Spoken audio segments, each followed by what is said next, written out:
Good morning, folks. This is an encore presentation of our Esther, Purim, Providence sermon from the 15th of March.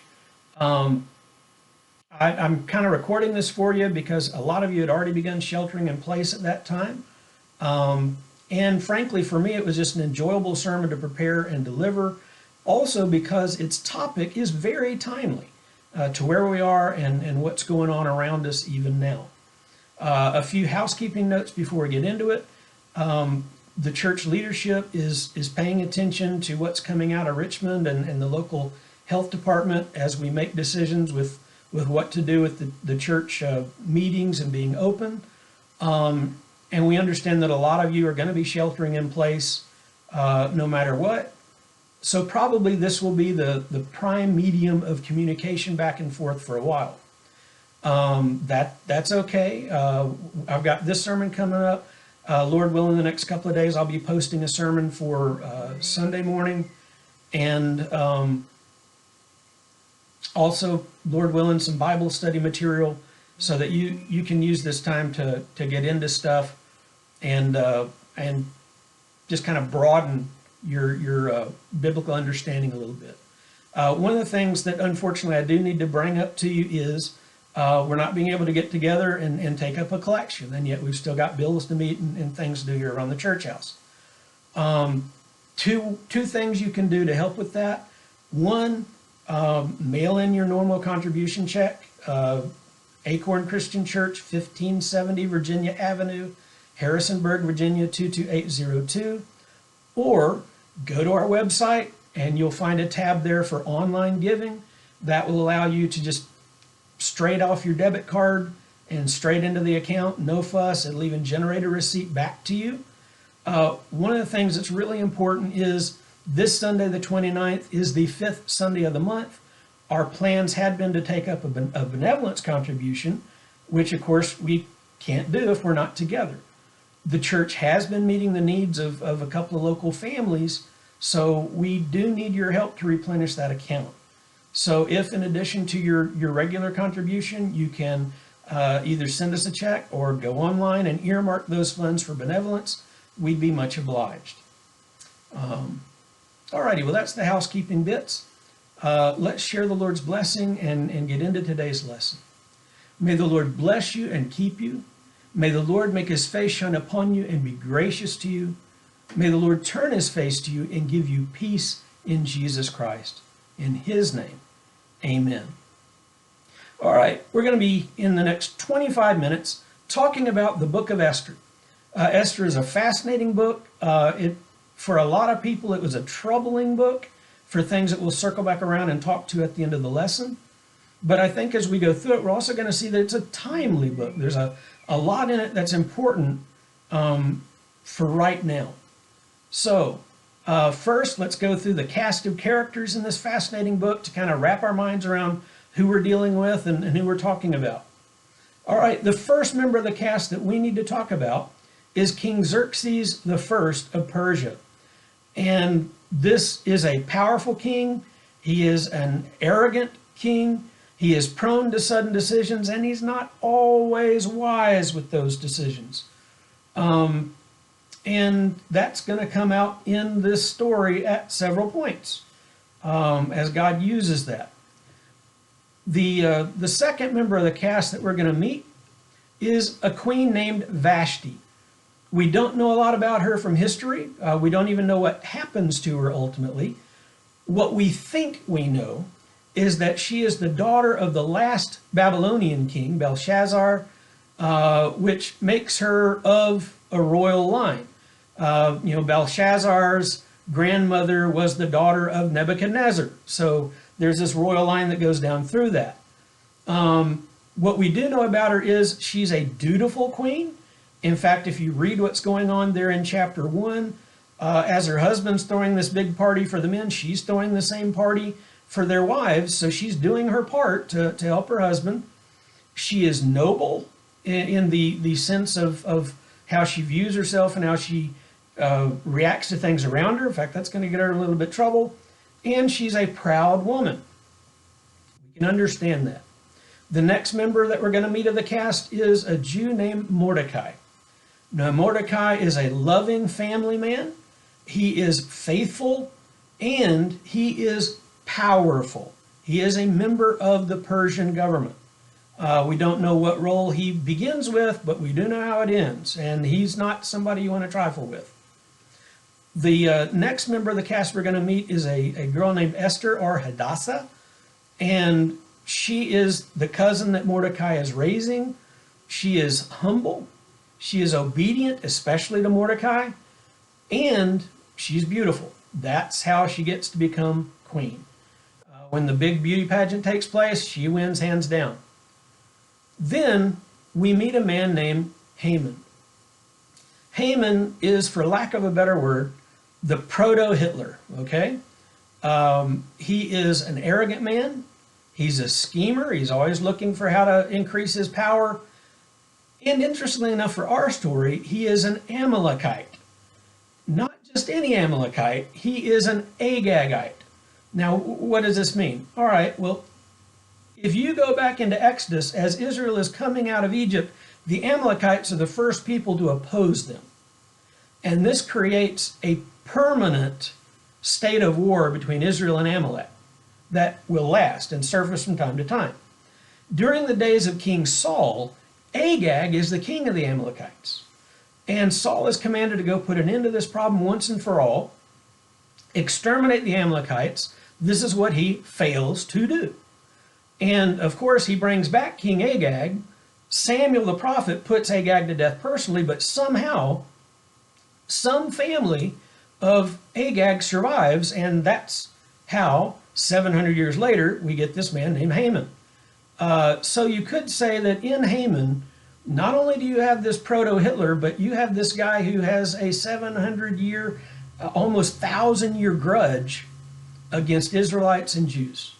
And he's finally in a position to do something about it. All right, now let's look at the scenes as we go through. We're just starting at the beginning, going through the book. The one thing you need to be aware of as we go is the passage of time. I'd actually never noticed that before when I'd read through Esther. I hadn't paid attention to that. I was interested in the story bits. But actually, this passage of time is very important. Because this stuff doesn't just happen bang, bang, bang, bang, bang. There's a time element that goes through, and the author of the book gave us those elements to follow. The first scene happens in year 3 of Xerxes. Now, Xerxes is on the cusp of his war with Greece, and he throws a 6-month party for his officers. By the way, this is how we know this is Xerxes. The older translations of our Bible would say Ahasuerus. And we really didn't know which Persian king that was talking about until we found the record that Xerxes, before going to war with Greece, had this 6-month party to make sure all his officers were bonded and on the same page and ready to go. So here we go. We figured that out. Now, at the same time, Vashti the queen has been holding a 6-month party for the officers' wives. At some point during this, the king sends word to the queen to come to his party wearing her crown. Vashti refuses. Now, part of the reason she refuses might be because a lot of the ancients thought that the order had been for her to show up wearing her crown and nothing else. And Vashti was not about to expose her nudity to all these drunken soldiers, not even to make her husband happy. Well, this creates a crisis, needless to say.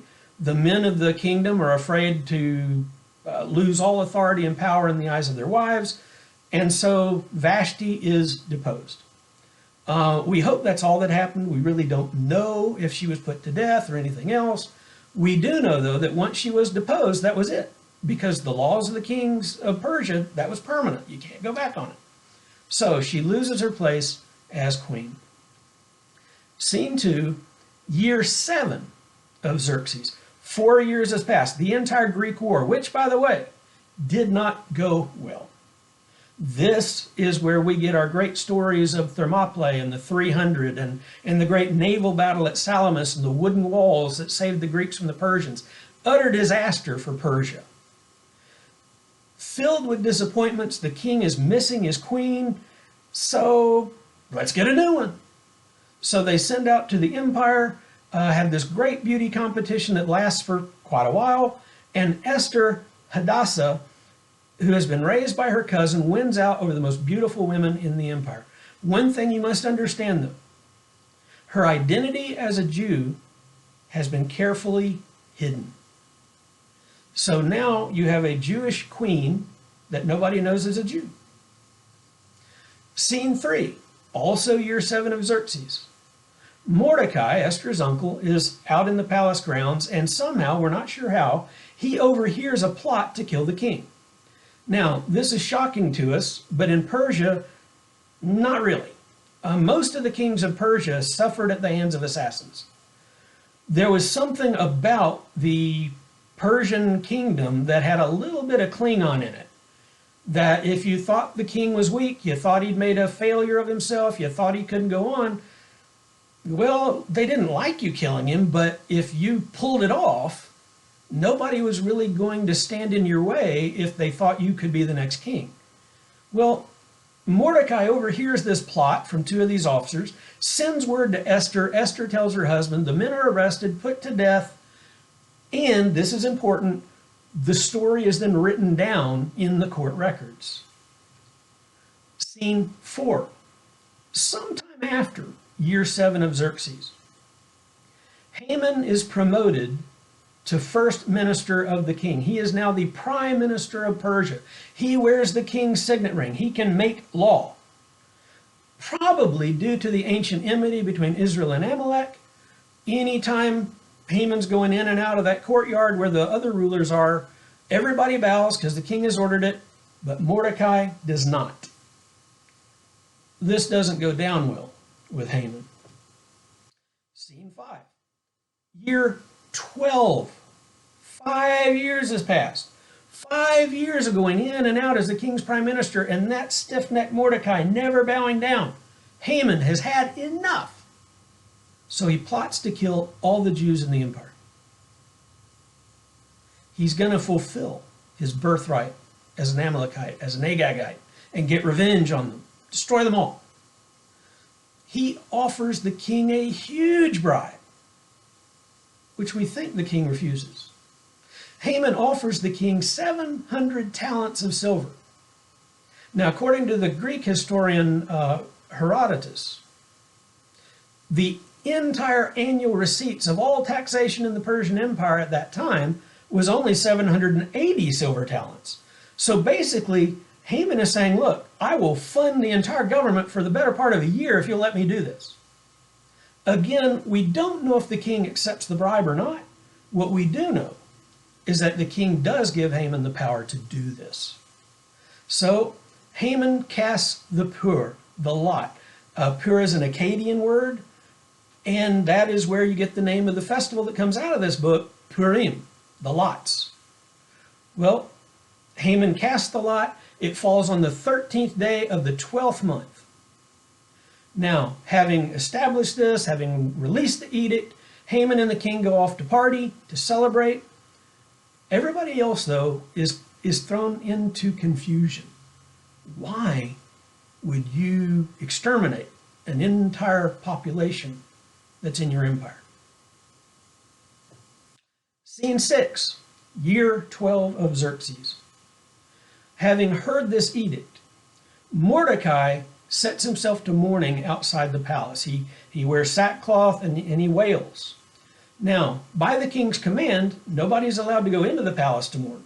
I kind of understand that. You're the king of kings, you're an emperor, you got a lot of pressure on you anyway. You really don't want to hear a bunch of people whining about stuff you can't control. So stay outside the palace with that. But everybody knows Mordecai's mourning. Everybody sees this. Word gets back to Esther. Esther sends out to Mordecai, hey, what's going on? And Mordecai lets her know, hey, this edict has gone out. You need to do something about this.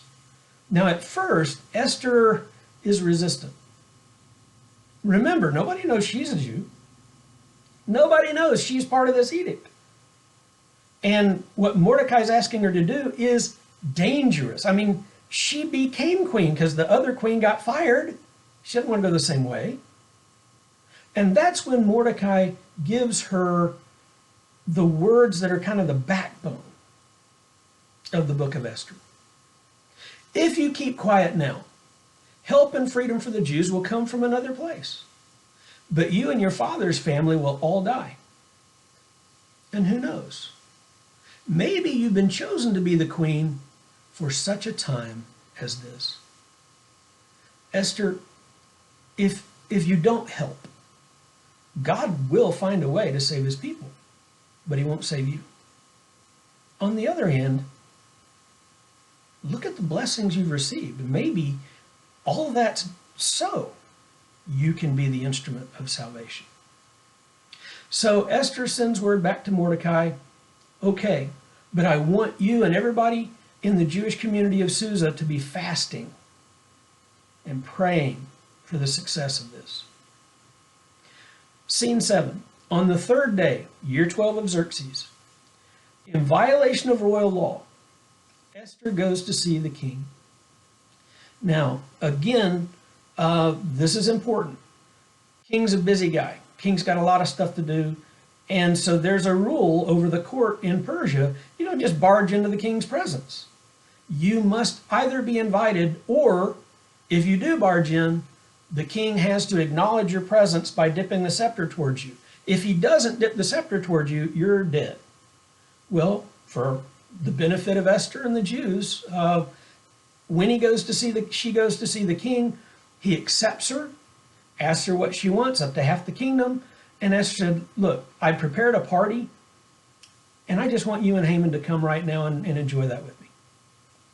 Awesome. So off they go to party. Scene 8, that afternoon, at the party, the king asks what Esther wants from him. I mean, he knows there's something going on. Well, what I really want for you is you and Haman come back to a party tomorrow. Then I'll tell you everything. So again, this invitation is extended again. The king accepts, and here we go.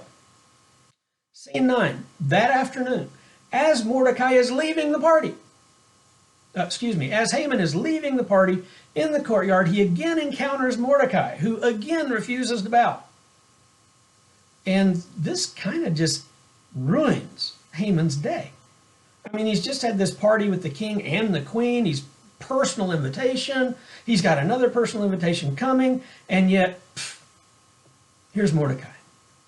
So he gets home, he's angry, he talks to his wife, and she says, look, if this guy's getting on your nerves, have a scaffold built outside. Build it 75 feet tall and hang Mordecai on it. Then everybody will know who you are. Sounds like a good idea to Haman, so he has the scaffold built. Scene 10. That night, year 12 of Xerxes, the king can't sleep. So he orders his court records read to him. Maybe that was better than counting sheep, who knows? Then he discovers that he has committed an injustice. Though his life was saved years ago, nothing was ever done to honor the man who saved it. As Haman is coming in for the day's work, the king asks Haman for advice. Haman, what should be done for someone the king wishes to honor? Scene 11, the next morning. Thinking only of himself, Haman advises that the king dress the man in his own robes, put him on his own horse, and have the men proclaimed to be people by the king's chief minister. Okay, great idea. Go now and do this for Mordecai. God has a very interesting sense of humor. Because Haman, who had just finished building a scaffold for Mordecai, now has to lead Mordecai through the streets of the capital, proclaiming his praises as the favorite of the king. Haman is humiliated. Scene 12, that afternoon, year 12 of Xerxes. Having done what he was commanded to do for Mordecai, Haman is late. So he hurries to the party. Then Haman is horrified when Esther begs the king to save her from her people's enemy, Haman. The king is beside himself, and he goes out into the garden probably just to cool down, collect his thoughts, and Haman makes the biggest mistake he could make. he falls on the queen's couch to beg for his life, just as the king is coming back in.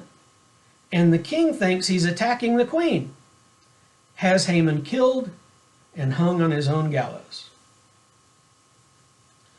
Scene 13. Later that afternoon, which is the 23rd day of the 3rd month, year 12 of Xerxes, Mordecai is promoted to Haman's place and empowered to save the Jews. He writes a decree allowing them to defend themselves against any who come against them on the 13th day of the 12th month. So, again, anybody comes to fight you on that given day, you can fight back. So, scene 14, the 13th and 14th day of the 12th month, year 12 of Xerxes, for 2 days the Jews defend themselves from their enemies. During this time, the 10 sons of Haman are killed. On the 15th day of the 12th month, the Jews threw a big party. They rested, they celebrated, and they still do this to this day, honoring Purim. So, what's important about this story? Why does it matter to us? Believe it or not, Esther had a hard time making it into the biblical canon. And I think there are 2 reasons for that. The first one is kind of an obvious one, maybe. It's the only book in the Bible that does not include any specific mention of God. That passage where Mordecai tells Esther, how do you know you didn't come to the kingdom for such a time as this? That's as close as you get to some idea that God is at work here.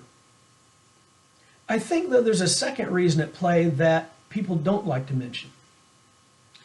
If we look at the other books of the exile and return, Daniel and Ezra, Nehemiah, you have men like Daniel, Shadrach, Meshach, and Abednego, Ezra, Nehemiah, who stand up in this pagan society, and they continue to live as God would have them live. They continue to keep kosher. They continue to keep the law. They continue to resist and pray. And God delivers them even from the mouth of lions and a fiery furnace on that account. But Mordecai and Esther, they don't do that. Or at least they don't do it to the extent. And in Esther's case, they don't do it at all. Esther has been the queen for 7 years now. And the king did not know she was a Jew. Now you need to understand, in the ancient world, the role of queen was not just to be arm candy. She had roles to fill, roles to play. She had parties to throw. When it was time to go up to the temple to offer sacrifice to the pagan gods, she had to go and offer her own sacrifices to those same pagan gods as the queen, and on the behalf of all the mothers and all the wives and all the women of Persia. So we're looking here at Jews who've gone native. So that's probably another reason they didn't really like having this book in here, because it did not put the best foot forward in the way that Daniel had. I mean, think about it. You know, Daniel rises to his position of leadership because he maintains a kosher diet, because he continues to serve God loud and proud. Shadrach, Meshach, and Abednego are such powerful examples of obedience in the face of suffering and death, because they are obedient even when threatened with imminent destruction. Mordecai and Esther are a little different on that point. Purim and Esther matter because what we see here is God works out his plans and purposes even when we don't see or acknowledge it. See, this matters. God does not need perfect people to accomplish what he wishes to accomplish. He does not need people to believe in him to accomplish what he wishes to accomplish. Look at this book. Xerxes is doing God's will, even in doing foolish things. Vashti is doing God's will, even while she's rebelling against her husband. Haman is fulfilling God's will, even when he is Hitler.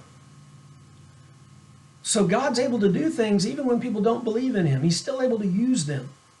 He can even use those who are actually very bad people to accomplish what he wishes to accomplish. As Paul tells us in Romans 8:31, so what should we say about this? If God is for us, no one can stand against us, and God is with us. You see, the fulfillment of God's purposes in the world, in the universe, they don't depend on you. They don't depend on me. And even if we resist him, he's going to see his will fulfilled. But there's an upside to this. If God will fulfill his will in the world, in the universe, even without our help, how more can he fulfill his will in this city if we're actively trying to please him? If we are more of a Daniel or a Shadrach, Meshach, and Abednego than an Esther. Or his people not merely believe in him, but we're counting on God to accomplish his will among us. We're opening ourselves and our resources and our hopes up to him to allow him to work. And how much more can he accomplish his will if his people have devoted themselves to loving him with everything they are and loving others as we love ourselves? To me, the great lesson of Esther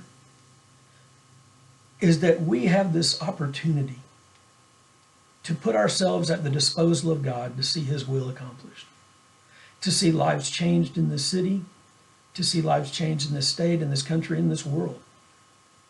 And there's no reason to fear. Because even when the deck seems stacked against you, God is in control, and his will be done. I pray this lesson is a blessing to you. Please, if you haven't, go ahead and subscribe to this YouTube channel. That way you can be given warning when I put out new content. In the meantime, be praying for one another. Communicate with each other via the phone, email. Just keep in touch. God bless you.